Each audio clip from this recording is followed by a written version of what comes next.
All right, ladies and gentlemen, I'm your host, Chris Crenshaw, and we are live from the 704 once again for episode 204 of the A15 Exchange. I had to make sure I got that right because we did have UFC 303, which wasn't as thrilling of a card as I predicted, but we did have a couple murders. So we do have some eulogies to do in the opening segment for Combat Sports. Bam Rodriguez also caught a body, so we'll talk about that. We got Olympic trials. Noah Lyles is on one. We might not talk about it. Well, yeah, we probably won't be able to talk about it, but Sydney McLaughlin is going.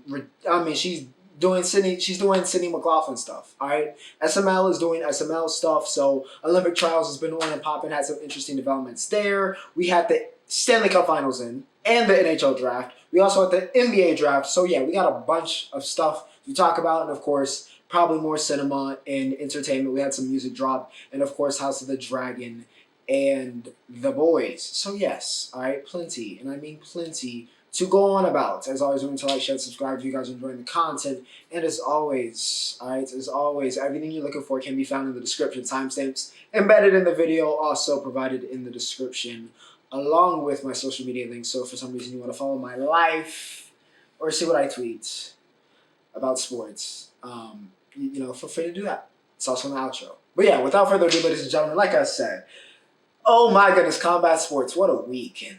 What a Saturday. What a Saturday night specifically. All right, UFC 303, live from Vegas. This card has gone on so many changes. I think I saw a list. It was like 6 different canceled fights. You could have had a UFC card of all of the canceled fights, and it would have probably been fire of all of the canceled fights on this card. But somehow, some way, and we're going to give a shout out to the man that saved this card. But first off, as always, we're starting off with the main event. And it was I said it. I even posted the clip for TikTok. That was the TikTok clip of the week.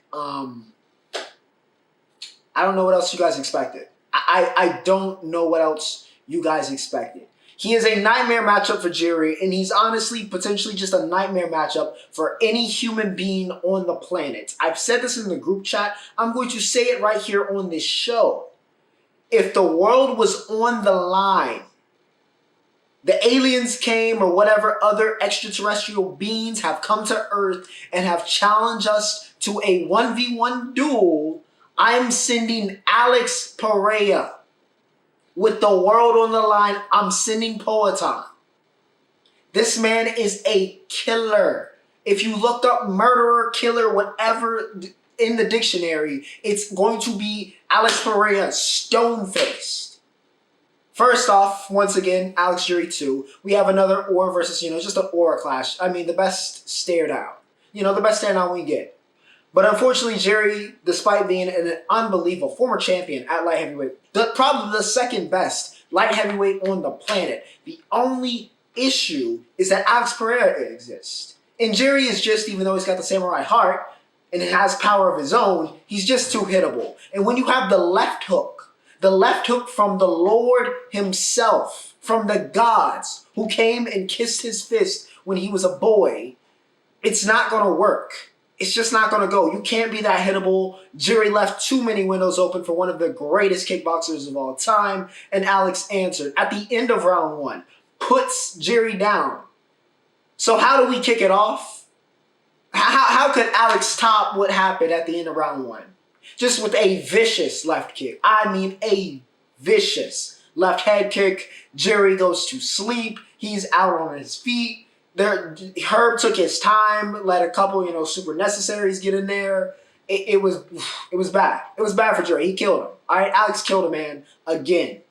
He is the butcher, the bane of everyone in that division at 205, and hopefully soon at heavyweight's existence. And my goodness, has anybody become one of the greatest of all time in less amount of time? And it wasn't like age was really on his side. It did not matter. He is him. Alex Pereira is him, and he showed it again. Listen, I don't care who wants to smoke at heavyweight. I don't care.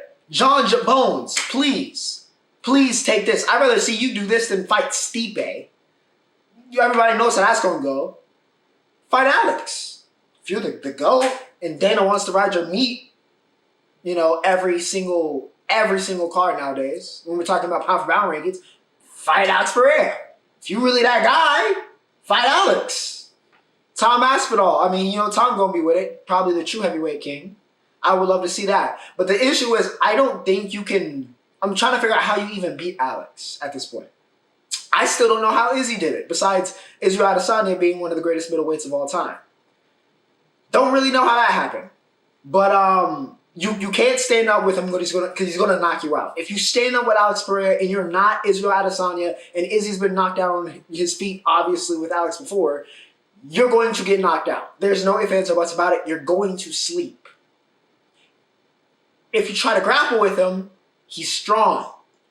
And if you don't have too high level of grappling and you can't get him down, he's going to get off you. You have to stand up. He's going to put you to sleep. So really, you have to be some type of, I don't know, we need a Dagestani. Maybe Ankalaev has got it. Maybe he got it.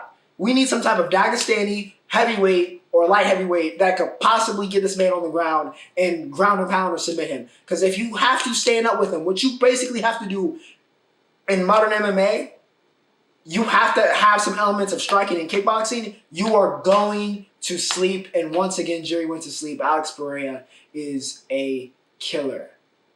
Now, Dan Hinge is a bad mother.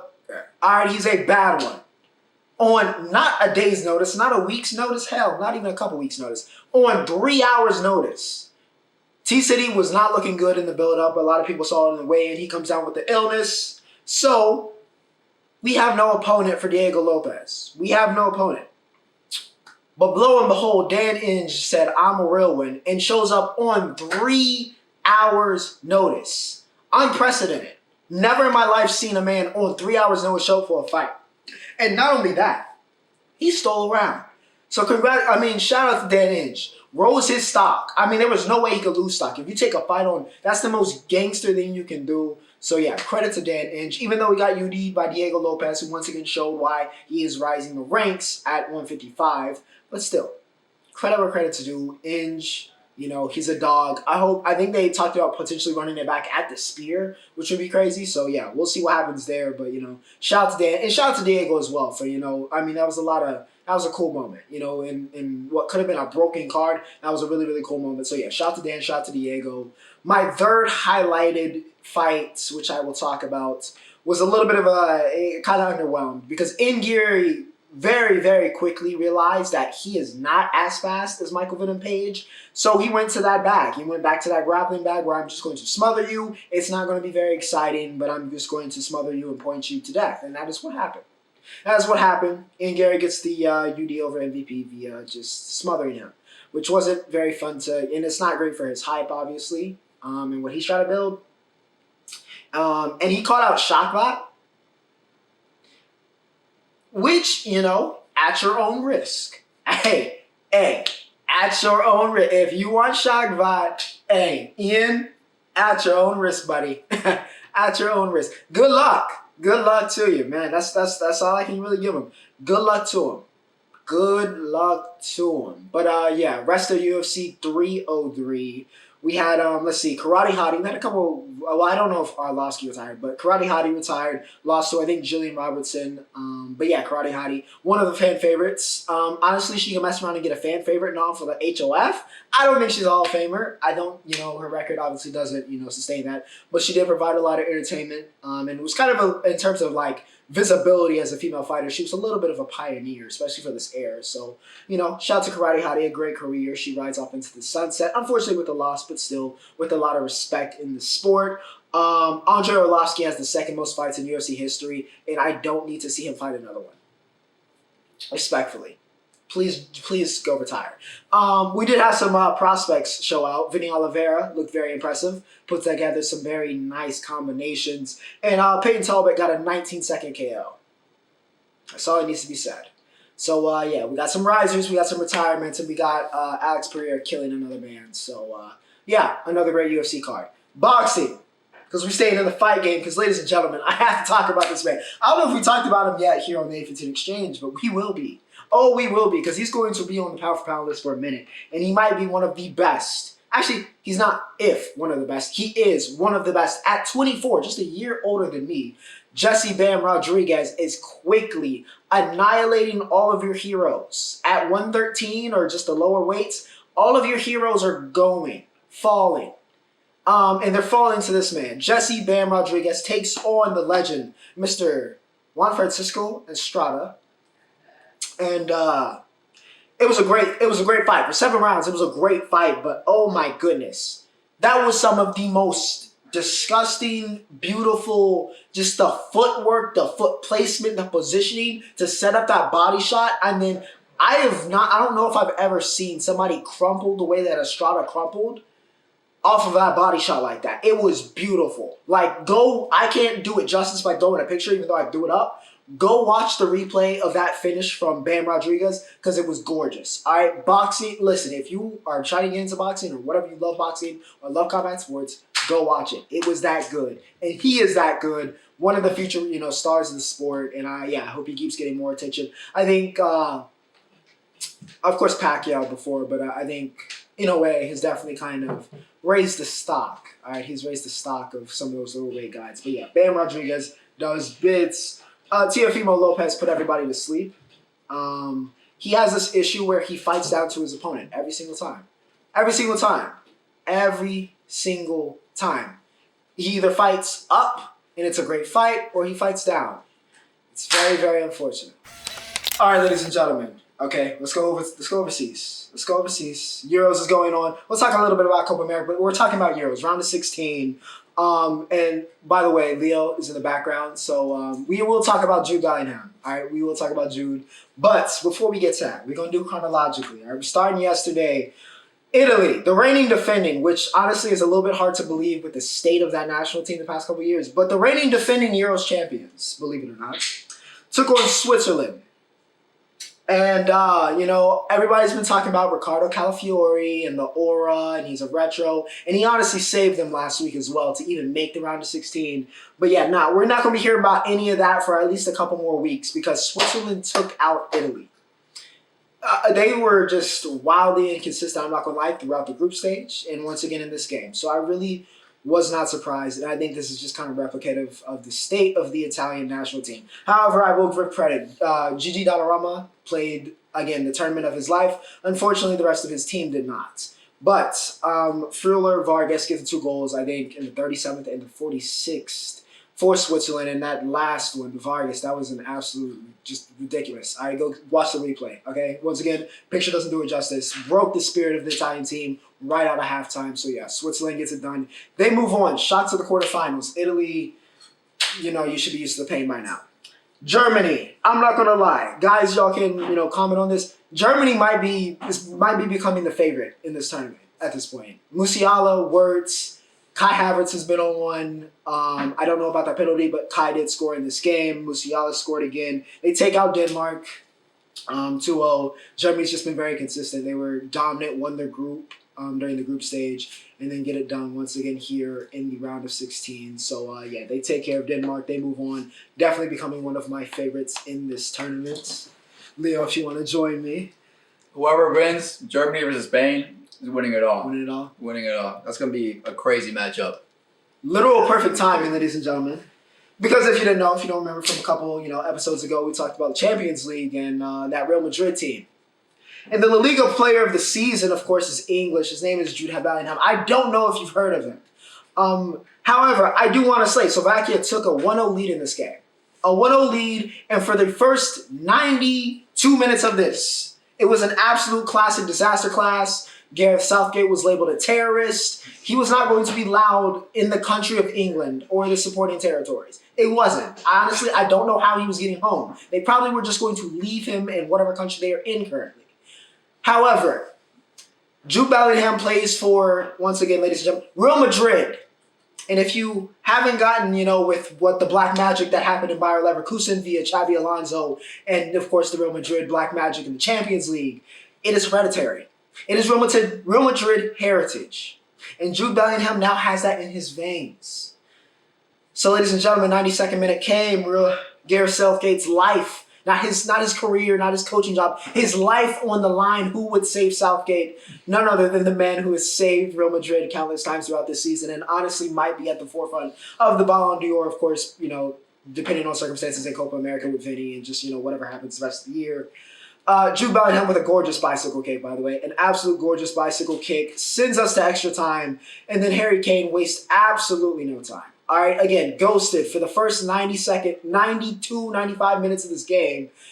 But all of a sudden, it just, I don't know, Black Magic, Real Madrid Heritage, and England just came alive. Kane gets the second one. That ends up being all she wrote. This was also a very chippy game, by the way. A lot of back and forth we saw between England and Slovakia. But England and Southgate, saved by Jude. They live to fight another day. But, it wasn't pretty. It wasn't pretty, but they got the win. And a win is a win here in Euros. Spain. Spain also, as I mentioned, Germany might be the favorite. Spain also probably needs to be mentioned because, again, they were playing Georgia. Though I do want to give a shout out once again to Carva because, once again, he was dynamite in this game. Even though that was an own goal, he still had, a lot of great contributions. Shows why he is the best Georgian player in the world. And honestly, probably going to be one of the best attackers in the world going forward. But with that said, Spain is still very much so Spain. Rodri, I saw the build-up for that goal. I just knew as soon as they gave him any type of space, didn't matter that it was outside of the box, he was going to bury that. He ties it up. Fabian Ruiz breaks the tie in the 51st, and then Nico Williams and Danny Olmo put it to bed. Lamine Yamal also had a very, very, very good game. The youngster, the 16-year-old, continues to put in good performances for Spain. And, of course, they advance here in the round of 16 of the Euros, as Leo said. Spain and Germany probably going to be one of the biggest games of the entire tournament and may determine who wins this entire game. Copa America, honestly, business as usual. Okay, honestly, business as usual. Besides USA crapping the bed versus Panama, that was disastrous. What else happened? Oh, Brazil got back in business yesterday, 4-1. Saw that. Anything else I'm missing potentially in Copa? Well, big game for USA versus Uruguay tomorrow. Yeah. Yep, Monday. Correct. See if they pass through. I don't think they're going to do it, but you never know. Colombia versus Brazil Tuesday. Yes. Colombia have been playing very, very well. I think they won their first two, right? They had 6 points. Yeah. James Rodriguez looking like James Rodriguez of old. And now they're past the quarterfinals. And if they win the quarterfinals, they'll play in Charlotte. Oh, yes, that final, is. and I'm going to be there. Ooh. I'm going to be there. They could play Brazil as well. Brazil passes through. How it's set up. Very, very nice. I'm praying. I was looking at tickets for that. That would be... I'm praying for it right now. But yeah. That was soccer for the week. Euros. Jude is just ridiculous. Jude is ridiculous. Spain is ridiculous. Germany's ridiculous. And Copa heating up a little bit. We'll talk about more next week. Like I said, ladies and gentlemen, we got some entertainment to talk about. All right, more cinema. More cinema. House of the Dragon just finished. So, it's time to recap real quick. Spoilers, of course, as always. Same thing with the boys. So, if you need to skip ahead, feel free to do that. 5, 4, 3, 2, 1. Okay. This was honestly an okay episode. It wasn't anything crazy. It was a lot more, positioning, which is necessary. I feel like a lot of the later Game of Thrones seasons had the issue of not enough episodes. So, honestly, I'd rather take an episode where not too much happened and then, us just kind of skipping ahead in a sense. So, that's where I stand on that. But nothing too crazy happened, honestly. In this episode, we met Gwaine Hightower, who honestly looks like he could have played Darren. But, we got him and Cole riding out. We got Bayla getting active, Raina feeling some type of way. So, it was cool to see Lena and Damon's kids play a little bit more of a prominent part in this week's episode. Got to see some of the small folk. Aegon still doing Aemon dirty. It's like a weird inverse. In a lot of ways, Aegon and Aemon are supposed to, obviously, if you didn't know, are almost like a version. They mirror Viserys and Daemon's relationship in certain ways. But here, right, Aegon is still kind of, bullying, where Viserys was always trying to keep Daemon in line and, always was supportive to an extent of his brother. Aegon has, tormented his brother for most of his life. So, Aemon, but we also saw super duper spoiler. Super duper duper duper duper spoiler. Spoiler. Don't watch this if you don't want very big thing to be spoiled for what I'm about to say. 3, 2, 1. Aemon's future wifey also showed up at Harrenhal. So, we got Gail Rankin as Alice Rivers. showed up for the first time. We saw Millie Alcock showed up, young Rhaenyra, which is slightly disturbing to Damon. But you know what? Honestly, that's part of the course for Damon. We know he likes him young. Not like us. So yeah. That was that. So nothing too crazy. A lot of positioning. Larry's taking a little bit more prominent. Aegon battling between, wanting to go out and, whether he should stay. I think, obviously, as you can see, everything is about to hit the wall next week. So this was like the calm before the storm, honestly. This was the calm. Next week, get ready. Okay? Get ready because it's going to be a madness and it might be an all-timer. So we'll talk about that next week. But for now, House of the Dragon, calmer episode. The boys, oh my goodness. First off, Claudia Dumont, or Claudia Dumont, Victoria Newman. Honestly, can I vote for Victoria Newman for president? I would vote Victoria. She can pop my head any a day. My goodness, what a beautiful woman. Also, Vic had probably one of the hardest entrances a character has ever had. The bloody nose, and then she just, that was smooth. That was so smooth.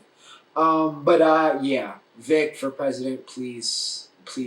All right, please. But yeah, that was crazy. It was a crazy episode. We got to finally see the Gen V people come in. The whole V52 play on Disney's thing. That was peak. And getting the Twitter accounts to kind of go along with it. That was peak. What else happened? Yeah, the farm. The V farm was crazy. Flying mutant sheep, that was insane. All right, absolutely insane. And then Butcher turning heel, as he always does at the end, kind of put it together. So yeah, I think the boys took it. In the duel of the two great shows this week, between House of the Dragon and the boys, I think the boys took it. Continuing on to music. Headie One dropped an album this week. Very, very good. I'm going to give it an 8.5. 8.5, very good stuff. I don't think it's his Magna Carta yet, but of course, Headie's been putting on, just good stuff. All right, the singles were great in the build up to this. Album cuts were very, very solid. My two favorites, I think, I had was Karma and then, Recall, Why You Look So Tired. Very good song. I love the beat switch on that. So yeah, 8.5 for Headie. Also, Glasgow was this week. So for you festival lovers, you can let me know how Glasgow was. I think Coldplay and Dua Lipa were the headliners, so. Got that. What else happened in music this week? Fit check. Ian continues the underground speed run. Nothing else needs to be said. Dropped the MV for this one too. But yeah, more good Ian. Skepta staying out in Britain. Dropped Miss Independent feat R2R Moe. That was probably my favorite song I heard this week, honestly. And then Lil Yachty and James Blake dropped an album. Surprise. Just a surprise. 10 tracks. Nothing too long. Well, it was kind of lengthy. Just 10 tracks though. Solid. I'm not going to give a rating for it, but I will say my favorites were Twice and Transport Me. But yeah, Yachty's been on kind of a run past 2 years. A little bit of a renaissance, so good stuff from him. And yeah, like I said, more cinema though. House of the Dragon, the boys. We can't lose right now. We can't lose in entertainment. We're going to reverse the order. I know NBA, it's been the main event, but you know what? The Stanley Cup Finals was this week. So NHL, we're going to show love for one last time for probably a minute before you're relegated to the Roundup. So you get the main event. So we're going to reverse it. NBA. I was actually probably going to do this with Will. Saw him last week. But I did need to handle things here at the house. So didn't work out like that. So we do, it's just me. It's just me. But we did have plenty of opinions. Plenty of opinions, which I will facilitate to you here in this conversation about the NBA draft, which of course is what we're talking about, like I said, to kick us off. I told y'all all year. And y'all finally started to realize it when, again, a lot of casuals watched the NBA draft. And a lot of casuals were watching the NBA draft. And when their team came up or whoever came up, they were asking a similar question. Who is this person? Why are they trash? And 3, why are they fringe? It was a reoccurring segment. A reoccurring segment here for the NBA draft. But simply put, listen, I'm not saying, and once again, somebody from somewhere, probably in the second round, or wherever, maybe a star, all right, may just show up and sprout and become that guy. But this is, let's be honest, as of today, one of the most oralist drafts we've ever seen. One of the most oralist. Again, no disrespect to Zach, no disrespect to Rashard, no disrespect. But he just doesn't even feel like a number 1 overall pick. But nonetheless, because Alex Sarr said, I'm not going to the ATL. I'm not playing the 5. So they go with Zach, which, I was like, you know what? Trey, DeJounte, Zach, Jalen Johnson, that could work. But then they traded DeJounte Murray to New Orleans. Once again, the West, I'm so sorry. If your favorite team is in the Western Conference, I am so, unless you're a Denver Nugget or maybe an OKC Thunder fan, and even maybe a Wolves fan, I am so sorry. Because it is just a bloodbath in the West at all times. Like, I've never ever seen a conference that consistently chooses violence as much as the Western Conference, but here we are once again. So yeah, I don't know exactly what the ATL is doing. Maybe they're trying to play capture the flag. I don't really know how that works with Jalen Johnson in the fray as a long-term piece, or maybe they're going to get rid of Trey, which, by the way, if Trey is on the thing, as we said before, the Spurs better be on the phone. Even though they did get Stephen Castle with the 4th pick, which I think was a very good pick. I wasn't surprised by that. I think that's a good piece. They also drafted Rob, but then traded him to the Timberwolves, which I didn't really understand. Fine for Rob. Again, he can just be a microwave off the bench, which I think will be good for the Wolves and for his development. Again, I said he's Lou Will Jr. as a good thing. Don't know why the Spurs, again, if they're playing capture the flag, that would be absolutely insane, though. SoCan got to go, though, if they're doing that. But if they're playing capture the flag, I would actually be here for that. And honestly, any of Ace, Dylan, or whoever, Nolan Traore, like, all of that would work. So, yeah, Spurs probably playing capture the flag. Second overall, of course, is Alex Sarr. The Wizards have absolutely nobody, so they were going best available. Best available was Alex Sarr. He was the only man in the draft that actually wanted to go to Washington, D.C., so that works out. You know what? That worked out very, very well for them. Reed Shepherd, no surprise, he goes to Houston. Reed, you know what? It'll work. It'll work. He's a shooter. He's not going to be asked to do too much. I think a lot of people are kind of bought up in, like, he's a Kentucky guard. He could be a star. No. He's probably not going to be a star, but his best chance to become a contributor works with that Houston team. That needs the shooting and consistent playmaking, and I think Reed can bring that to the table. And it'll fit. I think it's a good fit. So I'm not surprised that Houston went with that. Honestly, I was perfect. I went 4 for 4, and then I went kind of 5 for 5, but I didn't specify with Matthias. We're going to Detroit, but that wasn't really too surprising. Knew they were kind of going with a wing there, and that they went with Mattis, and they thought he was the guy. So, yeah, we'll see what happens there. Actually, no, they went with Ron Holland. Mattis went to Chicago because he went home. But, yeah, Ron Holland I knew Ron was going higher, and I wasn't really surprised he went to Detroit. I think that fits. The only issue with that fit, he fits culturally. Play style, Detroit has no spacing. They have absolutely no spacing still. This is not making it any easier for Cade getting Ron Holland. Like the effort and the energy and all these y'all have no floor spacing. Y'all have none. I've been in rooms with more space than the Detroit Pistons have on the court.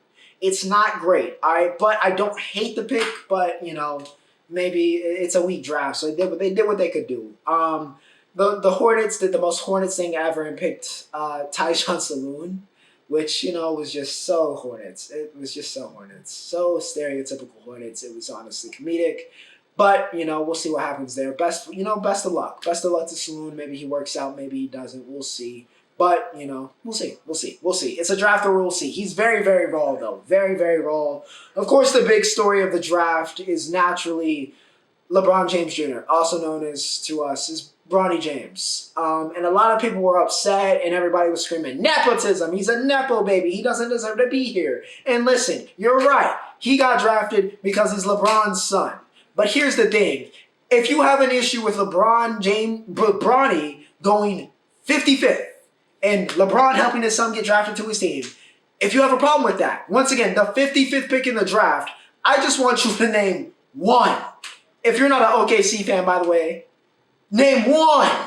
One 55th pick. One. He doesn't even have to be relevant. Just one 55th pick.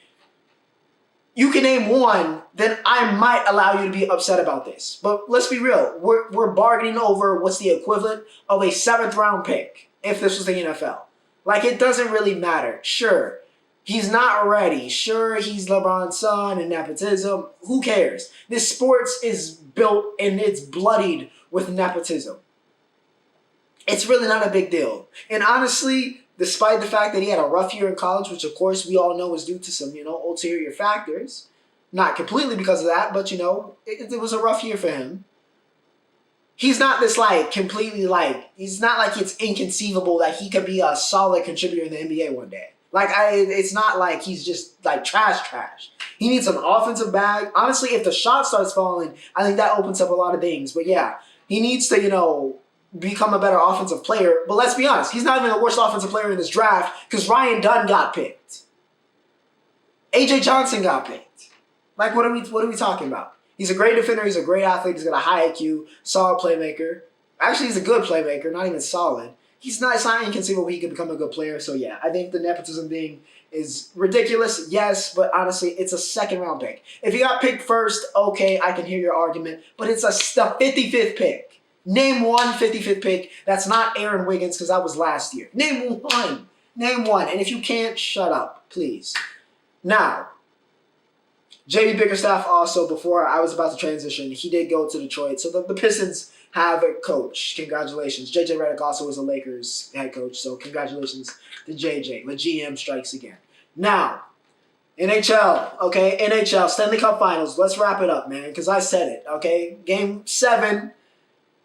I said there was a path to victory. Even though I didn't favor them, I said there was a path to victory for the Florida Panthers, and they took it. All right, they said they got to make it physical. Made it physical. They got to play great defense. As good as you can play in a one-game series against Connor McDavid, and boy, oh boy, did they do that. They did just that. Aaron Ekblad, shout out. That entire defensive core, shout out. All right, and the Panthers finally finished their story. They do, in fact, win Game 7 at home, 2-1, get it done. Carter Verhaeghe in Game 7 gets a goal and assist for a 2-point night. Sergei Bobrovsky once again remembered that he is in fact Sergei Bobrovsky. He has 23 saves, a 9.58, and redeems himself from some of the gaffes that almost resulted in a reverse sweep. So Florida was able to exhale and let the nerves fall off. But yeah, not a great game. Honestly, of course, McDavid and Dry dealing with a plethora of injuries. They were honestly held together with whatever the Mavs were holding Luka together at the end of the NBA Finals. It was a pretty similar situation, but still you want the best player in the world to have a bigger impact that he had in Game 7. But,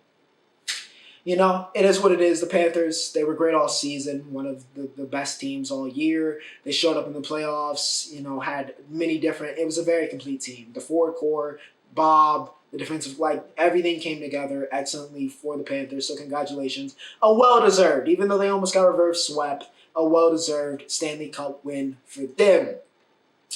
We also, like I said, had the NHL Draft, which, of course, to nobody's surprise, and I think this is a very good draft, by the way, for the NHL. A very, very good draft. Nobody's generational like Bedard this year, but Macklin is still a very good prospect, and I think there's a lot of really good prospects that win that first round. We'll talk about some of them. Macklin, of course, no surprise. He goes first overall to San Jose. Helps, jumpstart that rebuild, and, we'll see what he can do out there in Cali. He is not unfamiliar, by the way, through his family to that San Jose organization. So a little bit of a homecoming there for the Canadian boy, even though, he's from Canada, like I said, but still, some of the dealings with his father, who, if you didn't know, was he? One of the director. I don't want to say, he wasn't director of player personnel, I don't think, for the Warriors, but he was somewhere in that Golden State organization, so he's familiar with the Bay, played on a San Jose Shark youth team. So yeah, homecoming for Macklin. Artie goes second overall to the Blackhawks. I think that's, again, perfect. Get your defenseman of the future. Got your forward of the future, him and Bedard. I like that combination. Even, they probably, they'll be in the same line. So perhaps we'll see some link-ups there. But, getting that, core foundational piece, that pillar of your team offensively and that pillar defensively, I like it. Artie's a beast. All right, Artie is very, very good. He did bits at Michigan State, was freshman of the year. So, yeah, I think he brings a lot to the table. Who else? Bennett Seneke. With one of the great draft reactions, Bennett with one of the great draft reactions of all time. Completely unexpected pick by Anaheim, but did provide that. So he goes third. Caden Lindstrom, who I think is going to be a dog. He is going to Columbus, teaming up with Adam Fantilli, the second overall pick from last year. So that will be an interesting duo, a good duo for, a good young duo for Columbus and them building their own rebuild. Demidov goes to Montreal with Caulfield, so that'll be interesting. Demidov was one of the big risers this year in this draft. Some thought he might have even been the second best player in this draft. So yeah, going to be very, very interesting. What else? Oh, Calgary and Utah are already rivals because they took Iginla. They took Tej. They stole him from Calgary. They did. Utah, first ever pick. And he's got, bragging rights over his father. Jerome went 11th. Tej went, 6th? So, yeah. Baby again. Of course, Joe's coming a little bit, 2 years or a year? So, another chance for Calgary coming later. But for now, Tej does go to Utah. They kickstart that team, and we'll see what happens there. But like I said, I think it was a really good draft overall. And, yeah, we will see what happens. Ladies and gentlemen, with that said, that brings us to the roundup. And listen, oh my goodness, Austria. Listen, I thought through qualifying and I was like, okay, yeah, Max is going to coast to a win. And that is just absolute, all mayhem broke down. I was talking to Kevin earlier, my roommate. I was talking to him. It was 6 seconds when I went down to start making breakfast. The gap between Lando and Max. Started, put the bacon in the oven, went back up. It was suddenly down to half a second. And all hell broke loose. From that point on, all hell broke loose. Max Verstappen, I know, if you're new to F1, you've only come during his reign of terror, then you've only known Max as the dominant. You didn't know young Max like we know young Max. What we saw today was young Max, and not in a good way. Max can be very reckless or aggressive. It caught him the ire of not just fans, but also other drivers when he was just a teenage phenom, that just, sprouted up in F1. Cleaned it up a little bit, of course, became the best in the world, and is still the best in the world to this day. But, yeah, until your best mate on the grid is kind of crazy. But him and Lando go back and forth. It was a great fight until it wasn't. Lando almost dive bombed. That could have been a penalty. I think it ended up being a penalty. We reset, go for it again. Lando takes the position, and a great move, ends up forcing Max off the track. Max goes off, vastly exceeds track limits, then takes the lead again. Don't know why. Again, and this all could have been prevented if the steward step in at this moment and say, you know what, Max, you got to give the spot back to Lando, and then we have a fight, and maybe they still crash out eventually. But, we have another fight, and we don't get what happens next. Because then Lando was like, why didn't y'all call it? All right, I got to keep fighting. He does just that. He goes for another move. Max gives him absolutely no room and essentially runs both of them off the track. Said, if I'm not winning this, you're not winning this. Runs them both off. I don't care what Max says. They ran Lando off the track.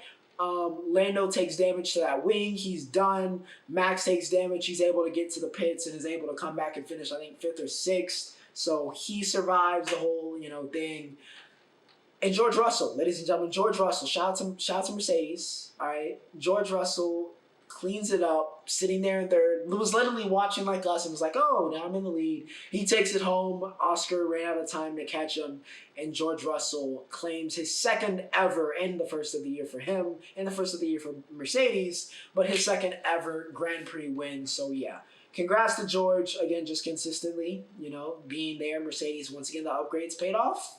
A week ago, you could say maybe they should have been in contention, but, Lando and Max crash out, and George picks up the pieces. Like I said, Oscar got P2. He was disappointed. A little bit, different circumstances. And I think that wreck actually probably hurt him a little bit of the timing of when it happened. If it happens a little bit later, Oscar maybe catches George and he gets the win, gets his maiden win. So, unfortunate, but he gets P2. Carlos gets P3. Charles had an absolute his luck. I don't know what he gave up to win Monaco, but he needs to reverse it back so we can get back into the fight, because it's not been fun for a Leclerc fan recently, because it's just been rough. All right, took damage instantly on the opening lap, had a fight through the rest of the pack to even get to 11th. So, yeah, not fun for Charles. But, yeah, Max and Lando, don't know if they're going to be friends anymore after Austria. That was a wild one. Olympic trials. All right, Olympic trials are going on. Noah Lyles is still that guy. All right, make no mistake about it. Make no mistake about it. Broke the trials record with a 19.58. By the way, Kenny Bernard, race of his life. Race of his life. Made Noah work for it. Shout out to Kung Fu Kenny. And we actually have the same exact 200 team from last year's World Championships, as it is Noah, Kung Fu Kenny, and of course the teenage phenom Ariane Knighton, who claims third with a 19.7 season best for him.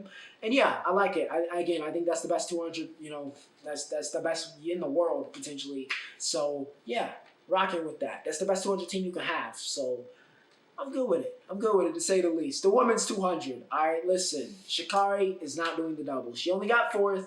Abby Steiner, didn't come back. I think maybe the recovery isn't fully back because she wasn't, exactly herself. You would expect her to make the Olympics without that injury. But unfortunately, these things do happen. So it left the window open. Gabby Thomas, hopped right back in form this week. Dominated. She takes the 200 title. She will be joined by, drumroll please, Brittany Brown and Mackenzie Long. Yes, the NCAA champion for Ole Miss. Great story once again with her mother and, just dealing with that situation. She will be joining Gabby on that 200 team. So, yeah, good stuff for her. Like that 200 team as well.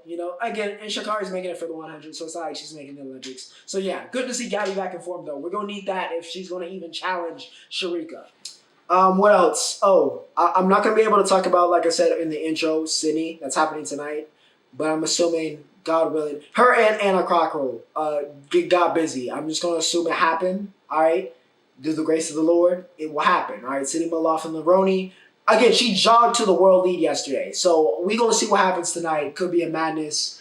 Tara Davis. She made us sweat. But the current best long jumper potentially on the planet on the women's side does, in fact, make trials. Jasmine Moore also joins her, making it in both the triple and the long jump. So, yeah, shout out to Jasmine Moore. That collegiate, an incredible collegiate career at Florida. Easily transfers. Continuing to talk about Gators as well. Parker Valby, hope she makes it.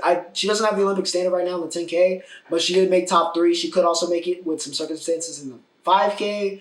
But, I feel like we'd be robbed if Parker doesn't make the Olympics. So I don't know how we can make that happen, but I would love to see it happen. Hopefully it does. And, like I said, got some stuff happening tonight. I'm sure y'all let me know. But for now, that is that. What else happened? Just to quickly go over my phone. Aaron Judge is at 31 home runs and over 80 RBIs before July. I'm just so glad he plays for my team. He plays for my team. The Fever finally beat a team over 500. They did come back and beat the Mercury. Caitlin Clark, nearly, she comes a rebound short of the triple-double. She had 15, 9, and 12. Bruh. But that was a big win. That was a big win against a very talented Mercury team with DT. Of course, that was the big story. DT and Caitlin. But, of course, Brittany Griner, Kalia Copper held in check in this game. Only 7 points for her. She goes 2 for 15. So, credit to the Fever. They've shown spurts. They've shown signs of, greatness, but hasn't been completely there. But they've shown, signs of, progress. For the Sky, Angel Reese, 10 straight double-doubles. That's all that needs to be said. Rookie of the month. All right, Rookie of the month. Say what y'all want about Angel. All right, say what y'all want. Rookie of the month. 10 straight double-doubles. No easy feat. And she's been balling out offensively as well. So, credit to Angel. My Rookie of the month. But, the rookie's getting back in a bag. Wish Cam was still here for, to be a part of it. But it's all right. It's all right. Caitlin and Angel cooking up something a little bit. But, that's the W. And ladies and gentlemen, hope you guys enjoyed. Because without further ado, that was episode 204. We will see you for 205 next week. But without further ado, Ocho signing off.